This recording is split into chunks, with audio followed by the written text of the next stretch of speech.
বিসমিল্লাহির রহমানির রহিম। দিনাজপুর বোর্ড রসায়নের ক সেটের এমসিকিউর সলিউশন।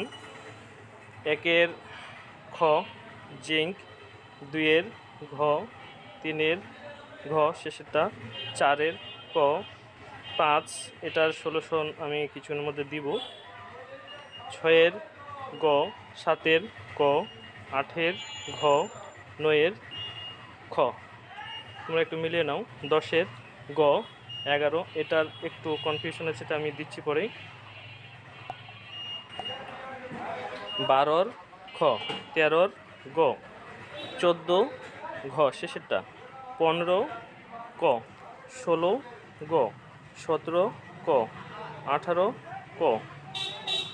এরপরে 19-এর গ, 20-এর ক, 21-এর খ, 22-এর ঘ, 23-এর খ, 24-এর শেষেরটা, 25-এর প্রথমটা। ধন্যবাদ সবাইকে।